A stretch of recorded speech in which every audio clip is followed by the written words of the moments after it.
Society இப்பதான் கொஞ்சம் கொஞ்சமா மாறிட்டு வருது. இப்போ வந்து 20 வயசு பொண்ணு 40 வயசு ஆள லவ் பண்ற மாதிரி கதையான்னு சொல்லிட்டு இந்த படத்தை வச்சு செய்யலாம் தான் நான் விஸ்வநாதன் சன்ஸ் படத்துக்கு போயிருந்தேன். என்ன இந்த படம் சர்ப்ரைஸ் பண்ணா இல்லையான்றத இந்த வீடியோல பார்த்து தெரிஞ்சுக்கோங்க. நம்ம சேனல்ல இந்த மாதிரி இன்ட்ரெஸ்டிங் வீடியோஸ் டெய்லி போட்டுருக்கோம். சோ சப்ஸ்கிரைப் அண்ட் ஃபாலோ பண்ணி வச்சுக்கோங்க. இந்த படத்தோட ஒன்லைன் என்னன்னா 40 வயசான சூர்யா கல்யாணத்துல இன்ட்ரெஸ்டே இல்லாம இருக்காரு. ஆனா அவங்க அம்மா புடிவாதமா நிக்கிறாங்க, நம்ம குடும்பத்துக்கு ஒரு வாரிசு வேணும்னு சொல்லிட்டு ஒரு வருஷம் வெளியூர் போறாரு. திடீர்னு குழந்தையோட வந்து நிக்கிறாரு.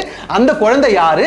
அந்த குழந்தைக்கு ஒரு பிரச்சனை வருது. அதை சரி பண்ண அமிதாப் பைஜு உள்ள வராங்க. சரி பண்ணாங்களா இல்லையா அதுதான் இந்த படத்தோட ஒன்லைன். இந்த படத்தோட மேஜர் பாசிட்டிவா நான் எதை பார்க்கறேன்னா ராதிகா சரத்குமார் ரொம்ப சூப்பரா புல் ஆஃப் பண்ணியிருந்தாங்க. அது எப்படி ஒரு சென்டர் ஆஃப் அட்ராக்ஷனா இருக்காங்கன்னு தெரியல எல்லா படத்துலயுமே. அதே மாதிரி அமிதாப் பைஜு கொஞ்சம் விட்டுருந்தனா கிரிஞ்சி மேக்ஸா ஆயிருக்க வேண்டிய பெர்ஃபார்மன்ஸ். ஆனா ரொம்ப ரசிங்கப்படியா இருந்துச்சு இவங்களோட பெர்ஃபார்மன்ஸ். இந்த படத்தோட அடுத்த பாசிட்டிவ் என்னன்னா சூர்யா சார் எல்லாருமே மாஸ் கமர்ஷியல் மட்டும் தான் பண்ணுவோம்னு புடிவாதமா இருக்கப்போ ஃபேமிலி டாபிக்ஸ்க்குமே நான் பண்ண ரெடியா இருக்கேன்னு சொல்லிட்டு சூர்யா மிக்ஸ்டா பண்றது ரொம்ப நல்லா இருந்துச்சு. இந்த படத்துலயுமே ரொம்ப நல்லா நடிச்சிருந்தாரு. அடுத்து இந்த மாதிரி டேபுவான டாபிக்ஸ்க்கு கொஞ்சம் பிசிறன் தட்டினாலும் எல்லாரும் வச்சு செஞ்சிருவாங்க. நான் ஹூக்ல சொன்ன மாதிரி.